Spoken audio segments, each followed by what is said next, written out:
Il fait beau, il y a du soleil, et tous ces grains de raisin se nourrissent de cette énergie. Et la création d'une vitamine très particulière est en train de se faire sous vos yeux. Le savez-vous? Donc, je me présente. Je suis l'acide ascorbique. Mais dans la population normale, vous me connaissez sous le nom de vitamine C. On entend souvent parler de moi dans les périodes hivernales. Mais savez-vous pourquoi? Non? Alors pour tout savoir de moi, il faut suivre la vidéo suivante. Je suis une vitamine pleine de ressources et j'interviens dans de nombreuses fonctions de votre corps, comme par exemple la défense contre les infections virales et bactériennes. Je protège les parois de vos vaisseaux sanguins, j'aide à une meilleure absorption du fer et j'ai également une action antioxydante et de cicatrisation. Alors maintenant, vous vous demandez où vous pouvez me trouver pour bénéficier de tous mes bienfaits. Eh bien c'est simple. Je suis présente dans tous les végétaux que sont les fruits et les légumes, mais dans des quantités plus ou moins importantes.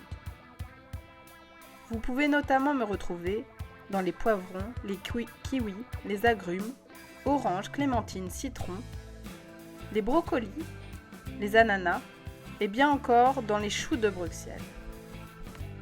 Mais attention, je suis la plus fragile des vitamines.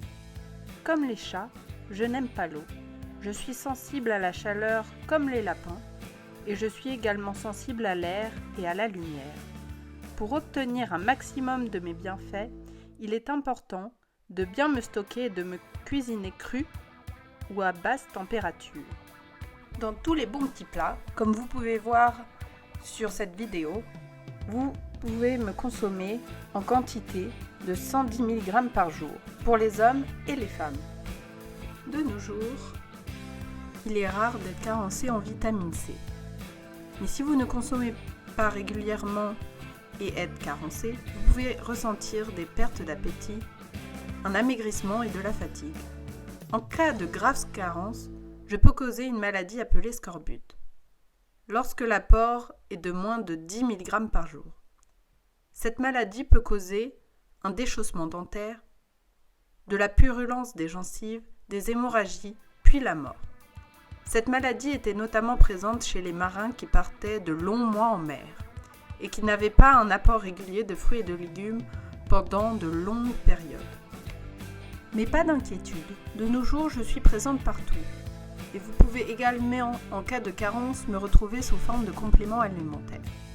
Mais attention, je vous mets en garde, car les compléments alimentaires sont parfois surdosés et n'utilisent pas la bonne forme de molécule qui ne sera pas absorbée par l'organisme.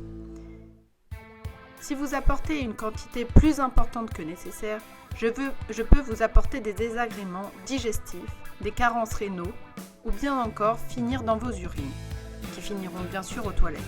Et là, je ne servirai plus à rien.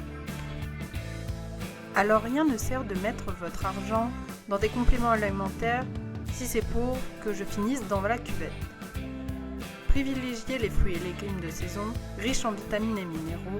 Et n'oubliez pas que pour être en bonne santé, il faut manger varié et équilibré. Merci d'avoir regardé avec la participation de Laurine da Silva, de Mélisse Lebrun et de Lumel Reine. Merci beaucoup.